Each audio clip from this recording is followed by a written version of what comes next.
Hey my cookies, today I'm going to show you how I make stuffed Tuscan chicken. Let's cook.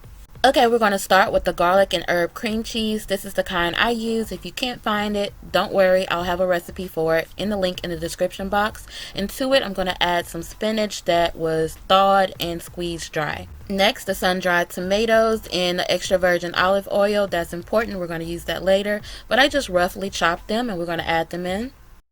Now some shredded Parmesan and mozzarella cheese. Now mix it together well and then set it aside so we can work on our chicken. We're using some boneless, skinless chicken breasts and I just butterflied them. You don't want to cut them all the way through. Just butterfly them and leave the back attached, if that makes sense. Y'all see.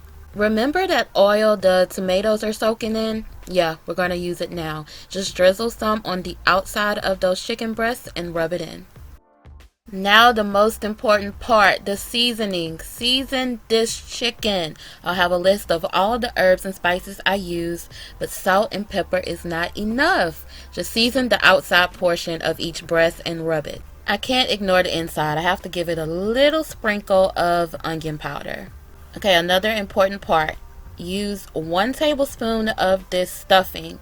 Only 1 tablespoon. Why? Because once it heats up while we're cooking, it's going to melt and just spill out and burn. We don't want that, so don't overstuff it.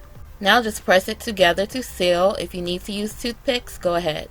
Look how beautifully seasoned that is. Some seasoned chicken. Yes, let's go to the stove. At a medium-high setting, pour in some olive oil and let it heat up.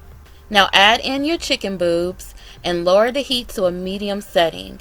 Now we're going to allow them to cook for about 5 to 6 minutes on that side. Cover it up. After that 6 minutes, we're going to flip it over to the other side and give that side 6 minutes covered with the lid. When that's done, flip it back over another 6 minutes. Then flip it back over for another 6 minutes. In total, you'll cook these chicken breasts for 12 minutes per side with the lid on. Hope that makes sense. If not, click that link in the description box. See why it's so important not to overstuff the chicken? Because once it starts to cook, it starts to spill out. But child, I ain't complaining. Look how good that looks. When it has cooked all the way through, let it rest for 5 minutes. Then we can eat. And cookies, that's it. The recipe link will be down there in the description box. Thank you guys so much for watching. Don't forget to give this video a thumbs up, comment, like, and subscribe if you enjoyed this. Until next time, I gotta eat. Be blessed.